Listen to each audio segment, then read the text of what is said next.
तो मैंने पहले भी ये बात कही कि जब तक वो अध्यक्ष हैं मैं उस पार्टी ऑफिस में नहीं जाऊंगी, क्योंकि आज जम्मू कश्मीर की जो भी स्थिति है, आप जो भी देख सकते हैं, सब लोग सड़क पर बैठे हुए हैं, तो ये उन्हीं की देन है। और पार्टी पूरी तरह से बिखर चुकी है, उन्हें पार्टी को जोड़ कर रखना नहीं आता, पब्लिक को जोड़ना उन्हें नहीं आता। तो मैं हर चीज़ देखिए, अगर सिर्फ एक प्रधानमंत्री ने काम करना होगा तो बाकी टीम की ज़रूरत क्या है?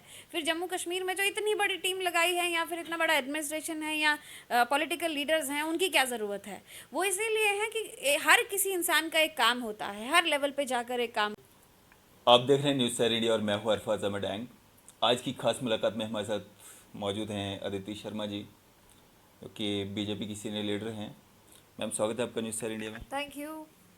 मैम, सबसे पहले जो आपने दौरा किया कश्मीर का, उसके बारे में थोड़ा सा जानना चाहेंगे। क्या कुछ कमियां देखी? जिस तरह से आपने प्रेस ब्रीफिंग दी थी उसमें काफ़ी सारे वहाँ के आपने जो पॉलिटिशियंस हैं उनके खिलाफ जो बातें की थी, आम जनता जिस तरह से जम्मू के लोग कहते हैं कि कश्मीर खा गया, और कश्मीर में जिस तरह से आपने कहा कि वहाँ पे भी कुछ नहीं दिखा आपको ग्राउंड बिल्कुल। लेवल पे, तो जी क्या हाँ। कहना चाहेंगे?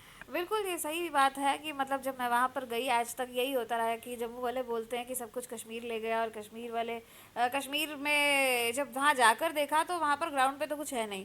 दैट मीन्स वहाँ के जो मिनिस्टर्स या जो भी एमएलएज और पॉलिटिशियंस जो आज तक रहे हैं, उन्होंने कुछ लगाया ही नहीं है कहीं। इसमें कोई डाउट नहीं है कि सबसे ज़्यादा बजट जो है वो इंडिया में जम्मू कश्मीर के लिए आता है, और वो सबसे ज़्यादा कश्मीर, जम्मू कश्मीर में से भी कश्मीर को जाता है। तो लेकिन अगर वो ग्राउंड पे कहीं दिखाई नहीं दे रहा तो उनके घरों पे दिखाई दे रहा है। और मैं पहले भी ये बात बोल चुकी हूँ, मतलब आप उनकी बैकग्राउंड देखें तो कौन सी रियासत के वो कहीं शहंशाह रहे हैं। उनके बुज़ुर्ग भी, बड़े बुज़ुर्ग भी, या कोई भी ऐसा कोई ख़ानदान तो उनका है नहीं। तो अचानक मतलब इतनी प्रॉपर्टी, उनकी हज़ारों करोड़ों में प्रॉपर्टी होना, मतलब अगर आप इतने सालों की कोई तनख्वाह भी देखें या कुछ भी, मैं तो कहती हूँ और घोटाले भी देखें, लेकिन हज़ारों करोड़ की प्रॉपर्टी कैसे आ जाती है किसी के पास? तो इस बात को वहाँ के जो लोग हैं, लोकल लोग जो हैं, वो भी कंसिडर कर रहे हैं, और वहाँ के जो यूथ है वो भी इस बात को, उनका भी तो दिमाग है, वो जो भी। चीज़ आपने देखी वो बाकी पॉलिटिशियंस को नज़र क्यों नहीं आती है? I don't know why don't they consider this. जबकि वहाँ की आम जनता जो है, जो मैं कहती हूँ कि जो दूर दराज के गांव के जो लोग हैं, वो भी ये बात बोल रहे थे कि इन्होंने सिर्फ अपने अपने घर बनाए हैं। हमारे आज तक के जो पॉलिटिशियंस, वो अपने एमएलए, अपने मंत्रियों के बारे में बात कर रहे थे। वो कहते हैं कि आज तक इन्होंने सिर्फ अपने अपने घर बनाए हैं, अपने घर की सड़कें बनाई हैं, और अपना अपना इनका घर जाके देखिए कैसा है, हमें तो अंदर जाने भी नहीं देते हमारे एमएलए के पास। ये वहाँ के जनता की बात है।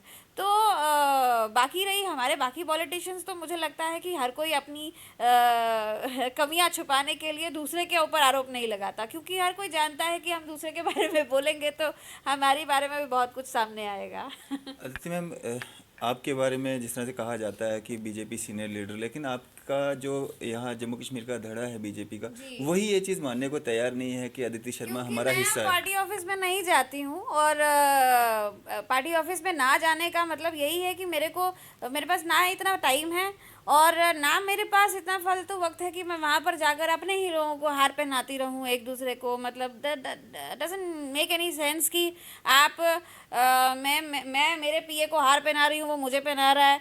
तो ये मैं रोज़ करने के लिए अगर ऑफिस आती हूँ तो ऑफिस आने का क्या फ़ायदा है? और हमारे जो अध्यक्ष साहब हैं, उन्हें बस यही प्रॉब्लम है कि मैं ना पार्टी ऑफिस जाती हूँ, और अगर मैं कहीं का दौरा भी करके आई हूँ तो ना मैंने उनके किसी डिस्ट्रिक्ट प्रेसिडेंट को बुलाया है, ना मैं आम जनता से मिलकर आई हूँ।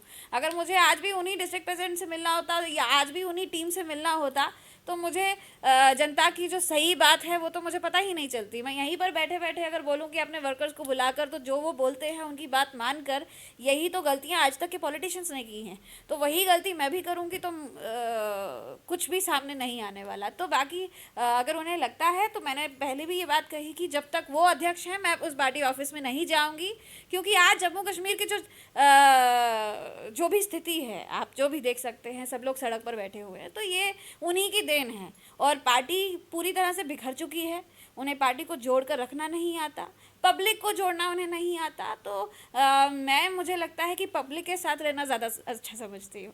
आप किस पार्टी को सपोर्ट करते हैं? मैं बीजेपी की हूँ तो उसी को सपोर्ट करूँगी, और किसको सपोर्ट सेंटर करूँगी? की जो बीजेपी है उसको सपोर्ट करते हैं, जम्मू बिल्कुल। कश्मीर की? देखिए, मैं बीजेपी को पार्टी एज अ पार्टी में, चाहे स्टेट की हो चाहे सेंटर की हो, मैं भारतीय जनता पार्टी को सपोर्ट करती हूँ, उसमें हूँ और सपोर्ट करती हूँ।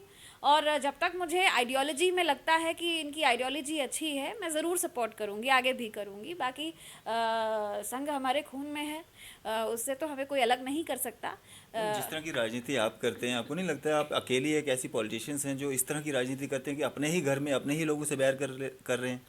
देखिए, मेरे लिए अपना वो है जो अपना काम ईमानदारी से करेगा, जो अपना काम बेईमानी से करेगा, मुझे चाहे वो अपना कोई भी हो, मुझे उससे कोई मतलब नहीं है। आप जब तक अपना काम ईमानदारी से करते हैं तब तक मुझे लगता है कि आप पॉलिटिक्स में आने के काबिल हैं या जनता के सामने खड़े होने के काबिल हैं। आप हमें ही काबिल नहीं छोड़ेंगे जनता के सामने आने के लिए, तो मुझे आपको क्या करना है। तो ये जो दावे किए जाते हैं डेवलपमेंट के, खोखले दावे हैं सारे, जिस तरह से आप खुद एक परिवार का एक हिस्सा होकर आप उन पे जो आरोप लगा रहे हैं, इसका मतलब वो सब खोखले दावे हैं? देखिए, डेवलपमेंट करने की बात मोदी जी करते हैं, सेंटर गवर्नमेंट सब कुछ देती है, इनके पास कौन सा पैसा है?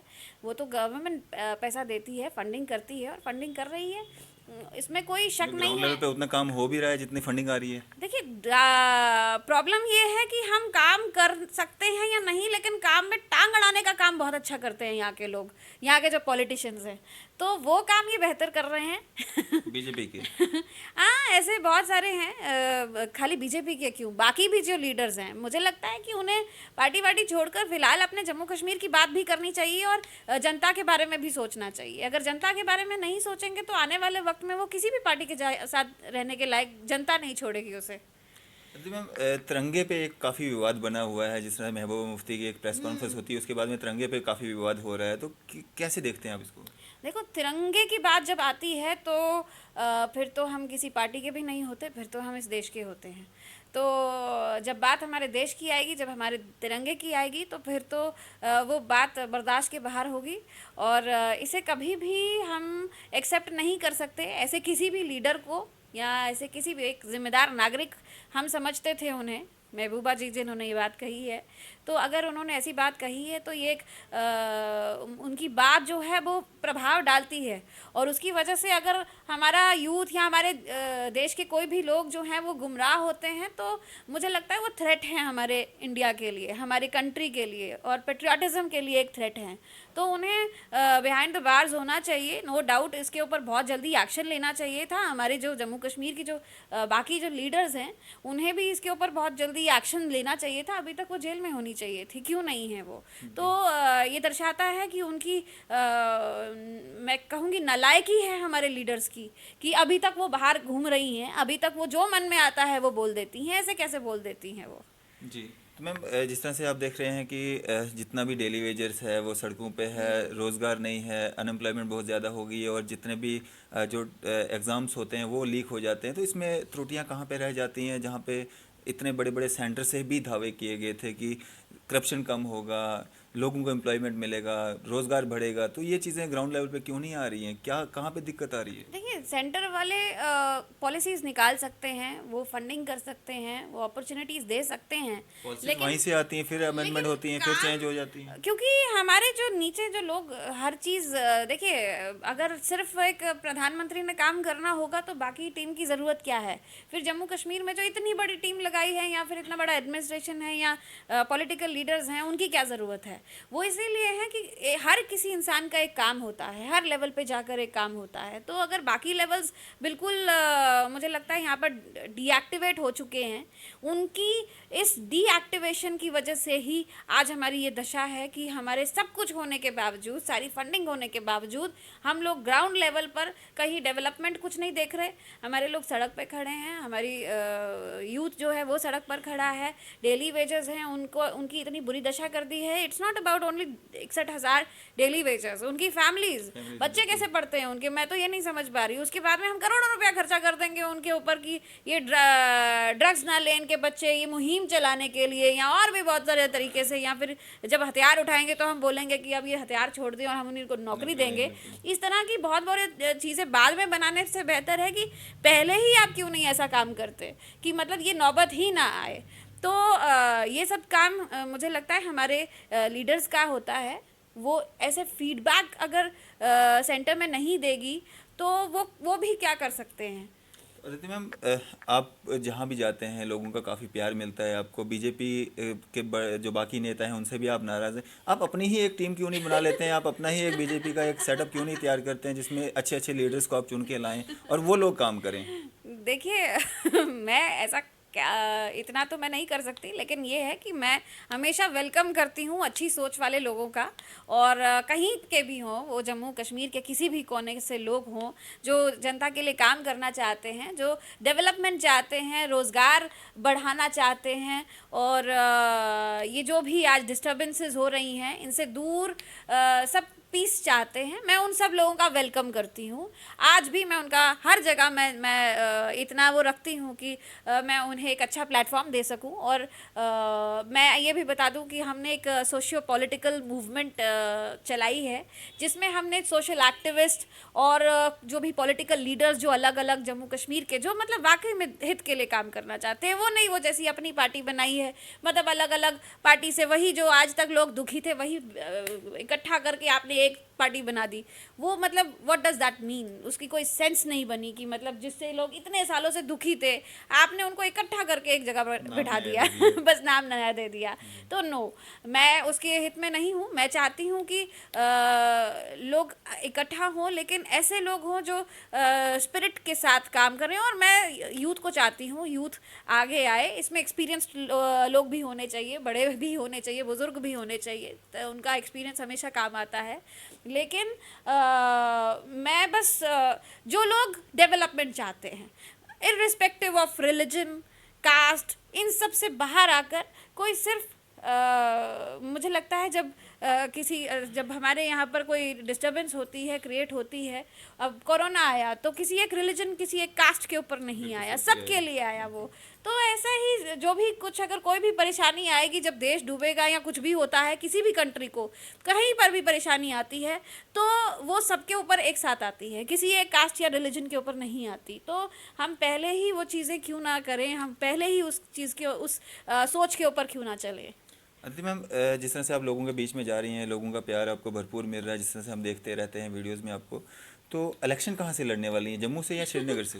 नहीं नहीं, इलेक्शन मैं जम्मू से ही लड़ूंगी, लेकिन मैं श्रीनगर से भी ऐसे लोगों को सपोर्ट करूंगी जो मुझे लगता है कि वहाँ की डेवलपमेंट के लिए काम करना चाहते हैं। वहाँ की जो आम जनता है, जो वाकई में जो उनके हक हैं उनको मिलने चाहिए, जो उनके लिए आ रहा है वो उन्हें मिलना चाहिए और डायरेक्टली उन्हें मिले। जो लोग इस तरीके की सोच रखकर जो सोशल एक्टिविस्ट काम करना चाहते हैं, मैं उन्हें इलेक्शन में ज़रूर सपोर्ट करूंगी, वो ज़रूर जीतेंगे। और आने वाले वक्त में देखिएगा, कश्मीर के लोग भी यही चाहते हैं, कोई भी अपने बच्चे को मिलिटेंट बनाना नहीं चाहता, कोई भी अपने बच्चे को चोर बनाना नहीं चाहता। बिल्कुल। तो सब लोग पढ़ाई चाहते हैं, सब लोग एजुकेशन चाहते हैं, मेडिकल फैसिलिटीज़ अच्छी होनी चाहिए। अगर आपको ये सारी फैसिलिटीज़ मिलती हैं तो आप गलत डायरेक्शन में क्यों जाएंगे? तो मेरा बस वही एक मोटिव है कि मैं ऐसे लोगों को हर जगह से निकालूं, हर जगह से उन्हें सपोर्ट करूं। आने वाले वक्त में मैं ज़रूर सपोर्ट करूंगी, इलेक्शंस में भी उन्हें वो आगे आएँ। अदिति मैम, आखिर में अगर मतलब आपको जो है यहाँ का सीएम बनाया जाता है जम्मू कश्मीर का, तो ये जो बीजेपी के पुराने चेहरे हैं इनमें से आप किनको जो है अपनी जो कैबिनेट में है आप हिस्सा बनाना चाहेंगे? देखिए, मैं इनमें से किसी को मैं नहीं, मैं मेरी बात आप छोड़ दीजिए। अगर आपको सीएम बनाया जाता है, आप इनमें से कौन सा ऐसा आपको शख्स लगता होगा है जो कि इनमें इनको? से एक भी एमएलए बन सकता है? एक भी इनमें से जनता किसी एक को भी चुनेगी? जमानत जब्त हो जाएगी अगर इनमें से एक भी आता है दोबारा। मैं सच बोल रही हूँ, हो यही सकता है सच है। मोदी है तो मुमकिन है आ जाए। देखिए, ये वक्त था, एक दौर था, लेकिन आज जनता जानती है कि मोदी जी के पास हम जा नहीं सकते। मोदी जी से अपॉइंटमेंट लेना एक नामुमकिन बात हमारे लिए है। आज अब कोरोना आया ना, कोरोना ने लोगों को सब कुछ दिखा दिया। मतलब जो मैं और आप भाषण में नहीं बोल सकते, वो लोगों ने खुद देख लिया, खुद समझ लिया, महसूस कर लिया। और लोगों को पता है कि जब हमें आज हमारे जम्मू कश्मीर में एलजी रूल चल रहा है, गवर्नर रूल चल रहा है, लोग एलजी से मिलने नहीं जा सकते। लोग हमारे मुर्मू जी ने तो किसी को अपॉइंटमेंट ही नहीं दी। आप देख सकते थे कि ये सारे लोग जब सड़कों पर आते थे, मेरे पास डेलीगेशंस आते थे, ये जब एलजी साहब से ही मिल नहीं सकते तो मोदी जी से क्या मिलेंगे? आने वाले वक्त में आज जो जम्मू कश्मीर की स्थिति है, लोग सिर्फ और सिर्फ अपने कैंडिडेट को देखेंगे। ये बात सच है और आज भी बीजेपी के पास वक्त है। हमारी पार्टी को मैं आज भी कहूँगी कि अब भी ग्राउंड पे उतरें, काम करें और अच्छे चेहरों के साथ उतरें। लोग समझ चुके हैं, सबकी बैकग्राउंड जान चुके हैं। आप सत्ता में आते हैं, उसके बाद सिर्फ आप अपने ही प्रोजेक्ट्स पे लगे रहते हैं, अपने ही टेंडर्स पे लगे रहते हैं।